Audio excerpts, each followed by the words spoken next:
Yo, what's up at welcome po sa aking channel. Another brand new episode na naman po ng ating inaabangan na serye na Lavender Fields. Episode 46 na po tayo. Kung hindi ka pa nakasubscribe sa aking channel, mag-subscribe ka na and hit the notification bell para ma-update ka pa po naglalabas tayo ng ganitong reaction video. Like this video kung magugustuhan mo ang ating reaction video. Simulan na po natin to. Let's do this.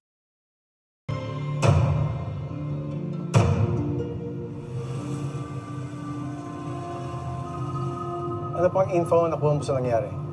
According to SPO1 sa Lumbides, may dalawa daw armadong lalaki na sumalubong sa kanila doon sa area. Patay yung dalawa sa enkwentro. Hindi rin daw nila ma-identify kasi walang fingerprints na nag-match sa database. Ito pa, sir. May hukay na doon sa area.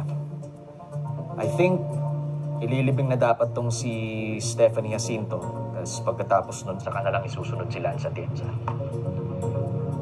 Paano na-alerto kagad ang mga polis? May nag-tip daw tungkol sa barilan eh. Hindi dahil sa tipster na yun, malamang. Nailibing ng buhay si Atienza. Si Tyrone. Sige, malapit na ako sa ospital. Kakausapin ko sa Lance. Siya yung tumawag ng pulis, di ba? Si Tyrone. Okay dito si Pascual, ano? Reliable na sidekick.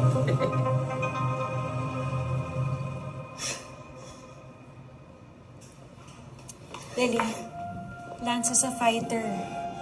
He'll get through this. Dapat lang maging okay siya. Kahit para alang-alang lang sa anak namin. Whoever did this, we're going to make them pay. Harry, ano ka sa asawa ko? Harry, I came as soon as I heard.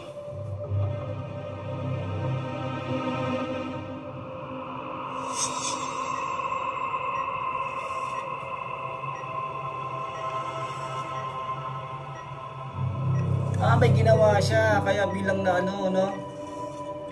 Bilang inububo ito si Lance, no? Kaya na mete yata. Yung nakausap ni ni Lavender.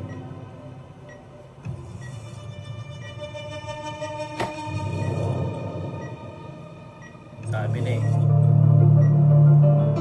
Grabe ka, Harry, kaibigan mo yan si Lance. Ginanyan mo.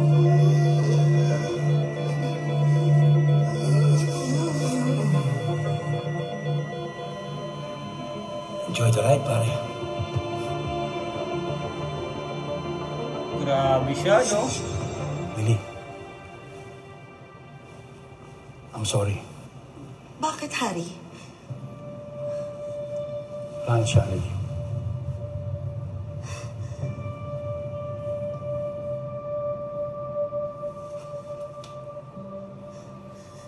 Wow, ano si Lily? Walang kaalam-alam.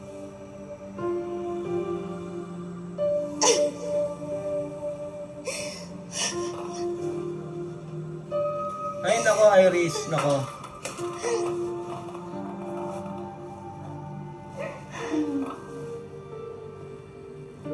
Grabe itong mga taong to.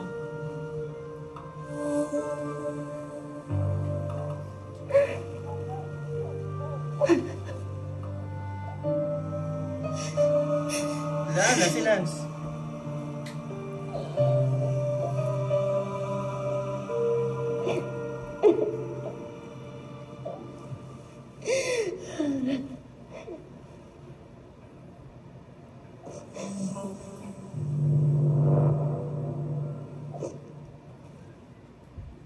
Grabe siya.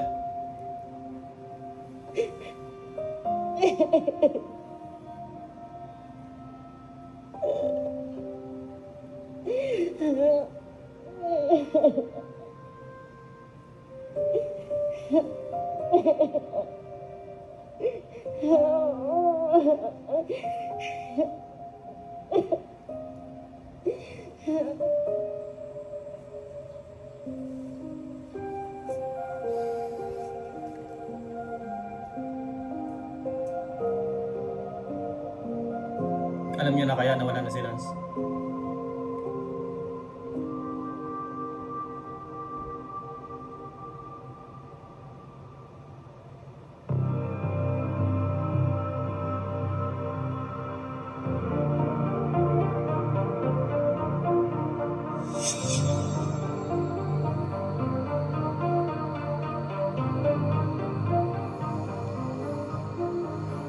Hello?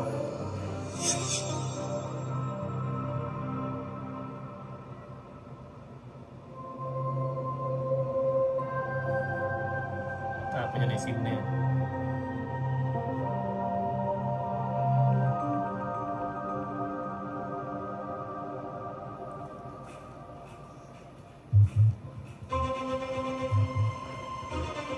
Nagkasalubong sila. Dad?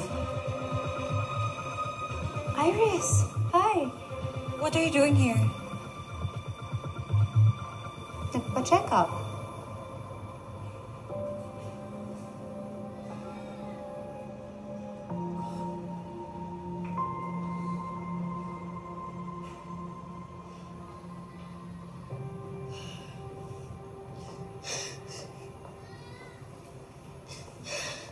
Wala na si Lance.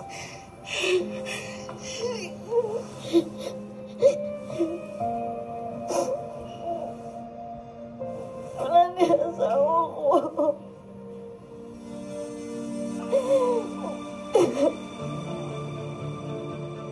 Si Tyrone.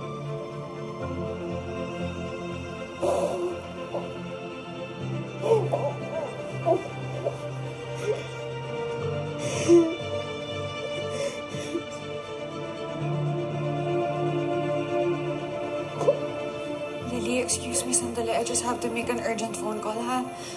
Love, excuse me. Namukhaan kaya niya si laban niya? Si Jasmine.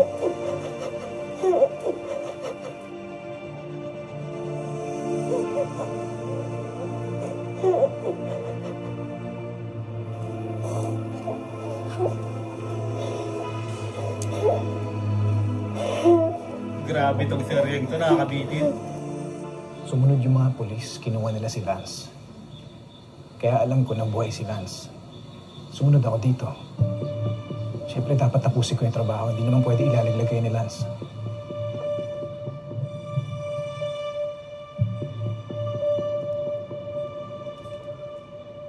Well, he's gone. So we have nothing to worry about. Ginawa ng paraan ni Harry.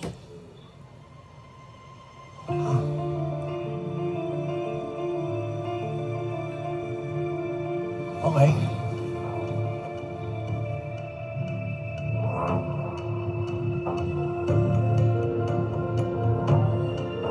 Dance na yung kaibigan mo, wala na. Mate na. Paano ko sasabihin sa ano ko na wala na yung daddy niya? Andito ako para sa'yo, Lily. Hindi kasi kami okay ni Lance eh.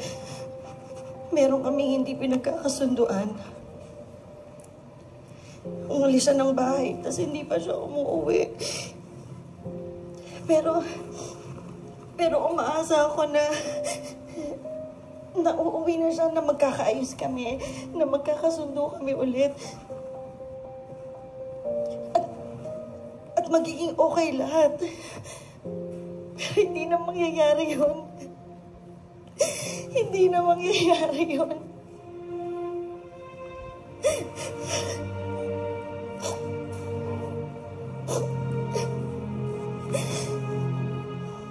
Kung alam mo lang, Lilin ako. This is Atienza. Pwede mo ba kayong sumama?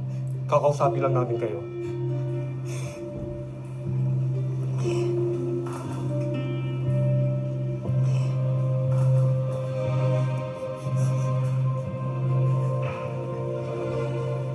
Tara na po.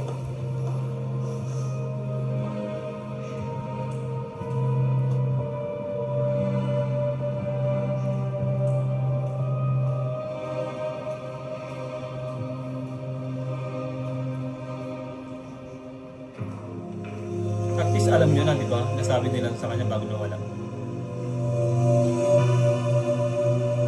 Na anak niya talaga si ano.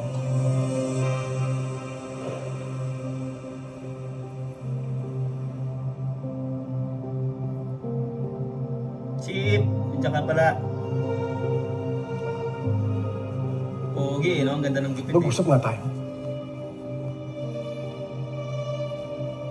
Pagalitan ka niyan, kulit mo eh. Bakit lumabas ka ng bahay? Bakit hindi ka nakinig sa akin? Hindi naman ako nilaglag ni Lance. Hindi naman yun ang punto ko eh. Alam mo ba, Agent Fernandez, meron akong nalaman. Wala akong pakialam sa nalaman mo. Ang mahalaga sa akin, proteksyon na kita. Paano kita tutulungan kung hindi mo tutulungan ang sarili mo? Kung hindi ka makikinig sa akin? Kaya nga ako nandito para sa sarili ko eh. Alam mo, kung ano ang intensyon ko lang, proteksyonan ka. Na walang mangyari sa'yo. Yun lang. Pwede bang makinig ka muna? Ano?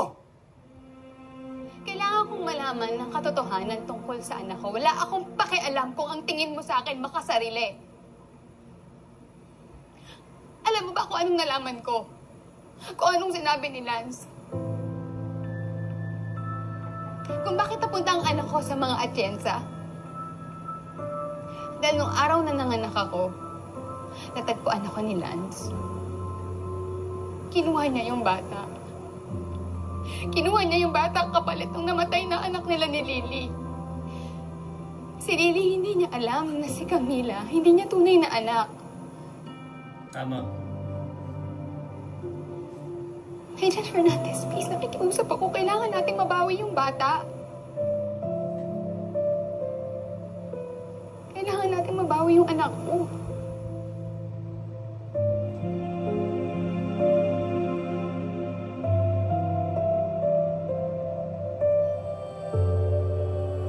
Kawawa din si Lily, no? Walang kaalam-alam. Alam niyo po ba kung saan punta ang asawa niyo kahapon?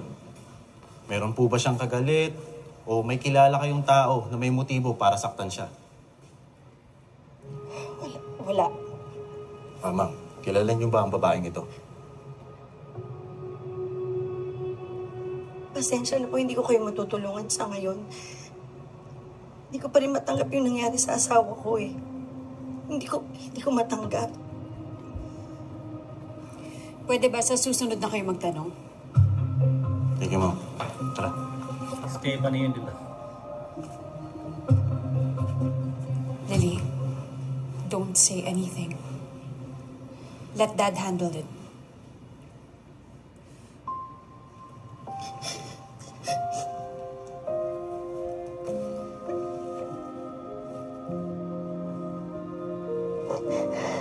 Kawawa naman si Jolens.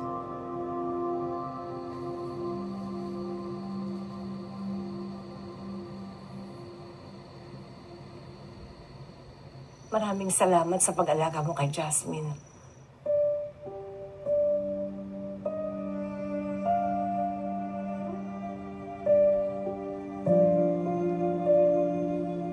Magpasensya ka na, hindi ko na sinabi. Ayoko kasing nag-aalala ka. Pero karapatan kong mag-alala. Dahil kung tutuusin, ako ang nagtulak sa'yo para pasukin mo yung buhay ng mag-ama. Alam mo, tama si Agent Fernandez. Huwag ka kasi kumilos ng mag-isa. Madaming mag-aalala para sa'yo. Hindi lang ako. Dahil kailangan kita. Nag-aalala ako dahil mamalasakit ako sa'yo. Parte ka na ng pamilya.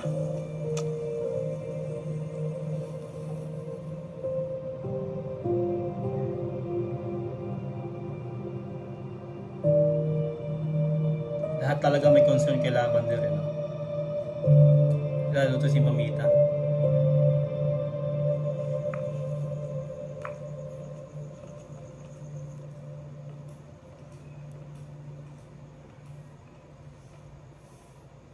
Okay ka lang?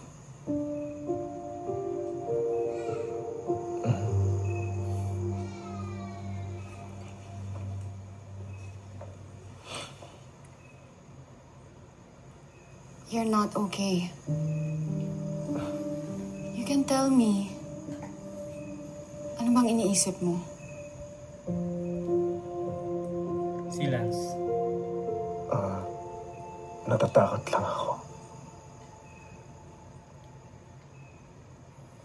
Natatakot ako kay Dad. Hindi ko kasi nagawa na maayos yung trabaho eh. Natatakot ako para sa buhay ko. Kasi pakiramdam ko hindi sapat yan eh. Alam ko, iniisip niya, binigyo ko siya. No. hindi mo siya binigo. And if you still think that that's not enough, madami pang ibang pagkakataon para bumawi. Okay? Hey.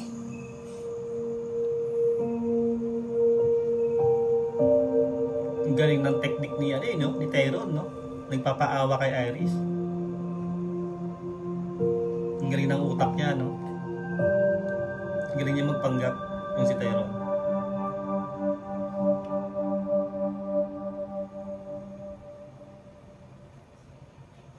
Makinig ka sa tao nagmamahal sa'yo.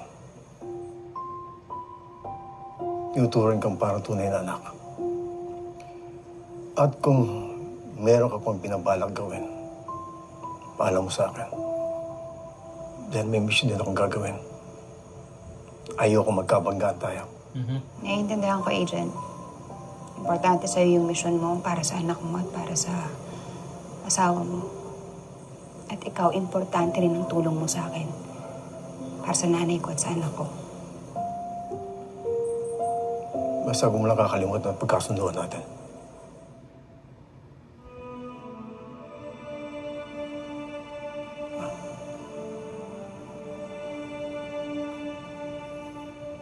Walang goodbye kiss.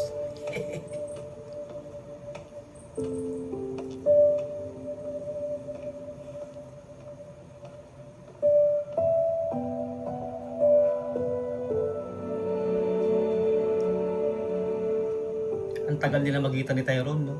Gusto ko na masampal si Tyrone ni Jasmine, eh.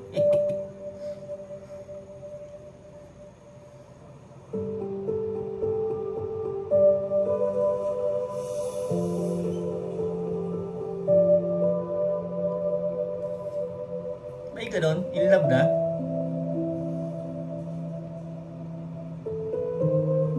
Nai-in love na si Chip kay Lavender.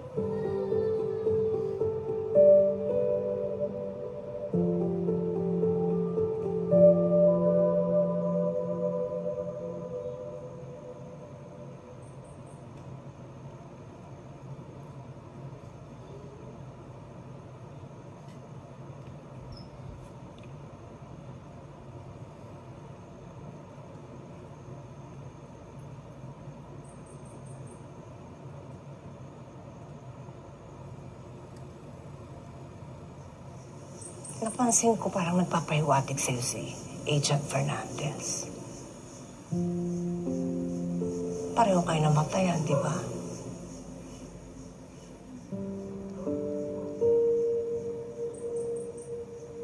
Ma'am, wala ho sa isip ko ngayon yan.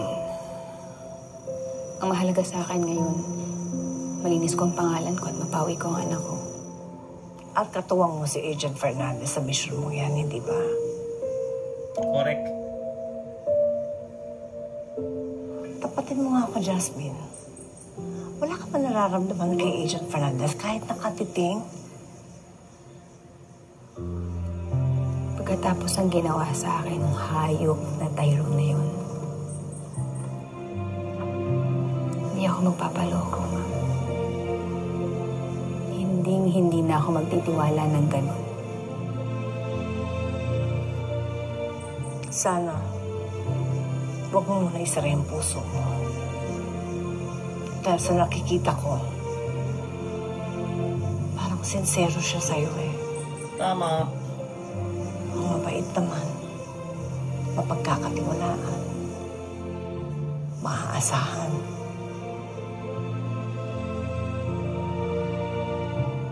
Maalaga pa, no?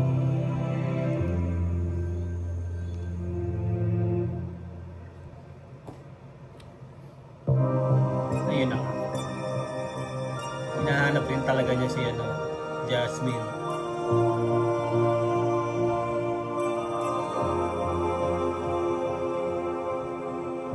Magkaribal na, no?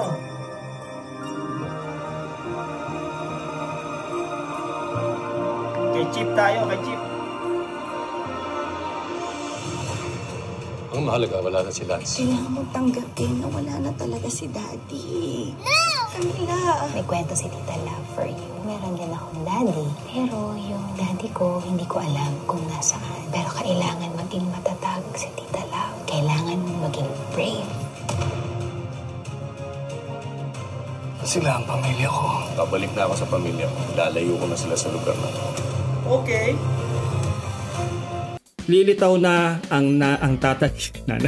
Lilitaw na ang tatay ni Lavender Fields aka Jasmine, si Gardo Versosa, no? Exciting. Ano kayang gagawin ni Gardo Versosa dito, no? Ano kayang magiging papel talaga niya? Syempre siya ang tatay dito ni Jasmine. See you all sa susunod na episode. Mag-iingat po kayo lahat. Don't forget to like this video. God bless and peace out. Bye.